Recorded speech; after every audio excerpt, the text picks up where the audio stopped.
তমা, কেমন আছিস তুই? তুই আগে থেকে কত শুকাই গেছিস, হ্যাঁ? এত কেমনে শুকাইলি? সরি সরি সরি, আমি বুঝতে পারিনি। আমি তো ভেবেছিলাম তমা তমা ভেবে ভুলে আপনাকে ধরে ফেলছি। সরি, যা হয়েছে তার জন্য আমি ভুল হয়েছে, মাফ করে দিন। থাকেন।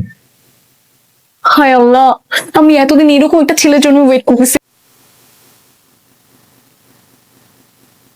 কি বলার জন্য সাথে ডেকেছেন বলেন। প্লিজ আকাশ, আমাকে বিয়েটা করেন। আমি আপনার মতো নির্লজ্জ মেয়ে আর একটাও দেখি নাই। আমার বিয়ের সবকিছু ঠিকঠাক হয়ে আছে, আপনি এখন কোত্থেকে আসছেন?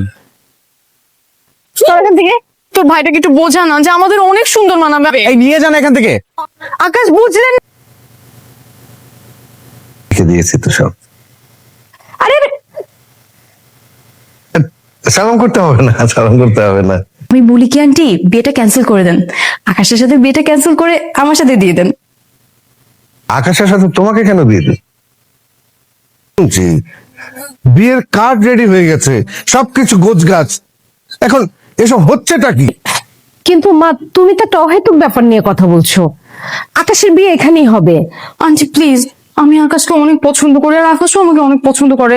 আন্টি প্লিজ, আকাশকে যদি আপনি আরেকজনের সাথে বিয়ে দিয়ে দেন তাহলে আমি মরেই যাবো আন্টি, ওকে ছাড়া আমি একটু বাঁচবো। তমা, এই তমা, এই তমা, জলদি এদিকে আয়। কি সমস্যা তোর? এতবার নিষেধ করার পর শুনছিস না? চল এদিকে আয়। আয় বলছি।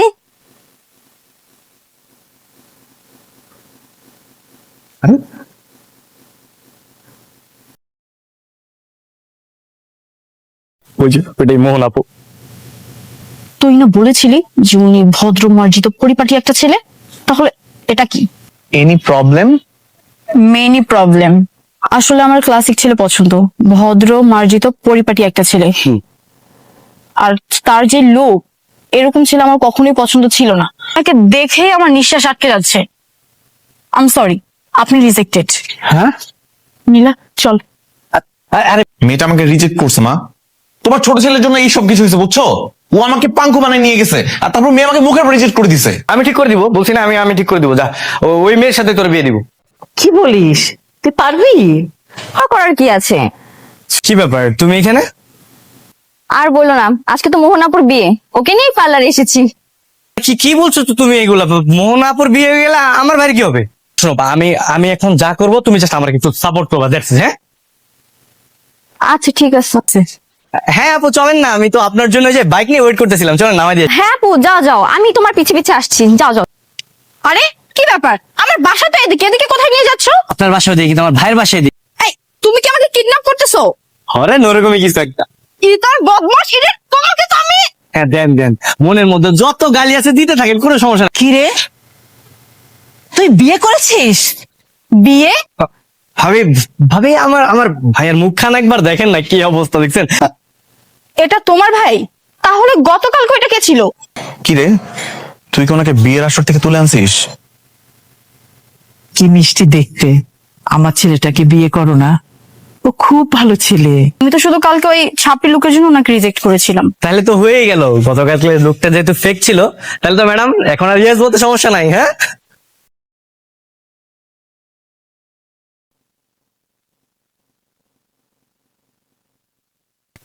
ভাবছি কি আব্বা, এই কিস্তির টাকাটা যে কদিন আছে এই কদিন ভালো মন্দ খাম আর ঘুমাবো। আমিও।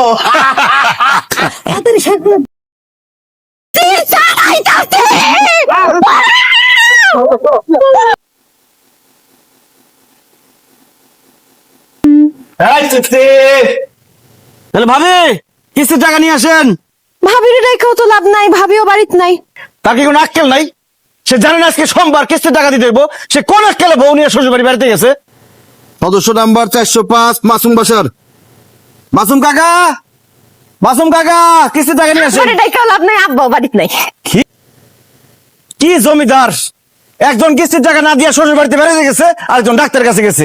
এতে তো লোন দিয়ে আমি একটা বিপদে পড়লাম। আল্লাহ, আমি এখন কিস্তির টাকা কিভাবে উঠাবো, কি করবো, জবাব দিব কি? পাইছি আইডিয়া। করতেছেন আপনি? করতেছি চোর, চোর কে কোথায় আছে?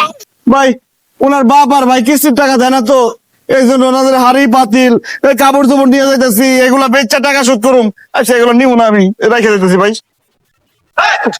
এত সুদা না, কিস্তির টাকা মাইরা খাওন।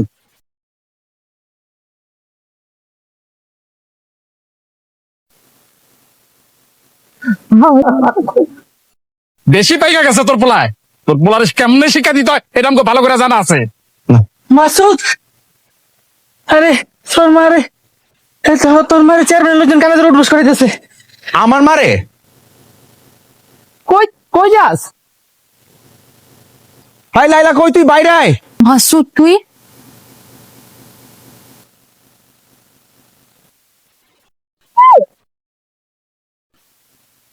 আমি সবকিছু সহ্য করতে পারি, কিন্তু আমার মারে অপমান করলে আমি জীবনও সহ্য করতে পারবো না। শাস্তি দেন লাগে আমার দেন। আমার মার কাছে কি লেগে গেলেন? আমার মায়ের গায়ে পানি ঢালছোস, আমার মারে কান ধরে উঠবোস করাইছোস। তোকে শাস্তি দেওয়া লাগতো আমার দিতি, আমার মারে কেন দিছোস? আমার বন্ধু গান। হাই মজিদ, দাঁড়া। তুমি কেন ওর মাকে অপমান করলে? কেন ওর মাকে কান ধরে উঠবোস করলে? আমি বলেছিলাম করতে? এখন ও যা করেছে একদম ঠিক করেছে।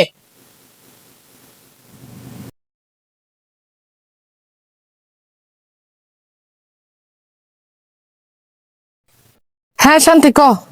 হ্যালো আপা, তোমাকে বাড়িতে কিস্তির স্যার আইতাছে। কি কস? কিস্তি চালাইতাছে? আরে কই গেছে বাড়াই?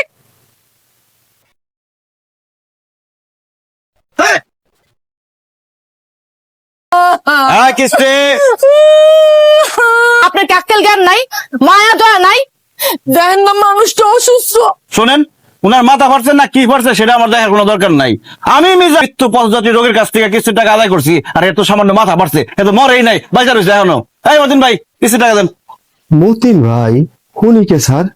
কেন আপনি মতিন ভাই? এই আপনি আমার সাথে ফাইজলামি করতেছেন কেন? আমি কি আপনার বিয়াই লাগি? সে সত্যি সত্যি অসুস্থ স্যার, আর আপনি বিশ্বাস করেন স্যার। আপা, দুলাভাইয়ের কি স্মৃতিশক্তি ফিরাইছে? না রে বোন। এখন আমার কিস্তির টাকার কি হইব?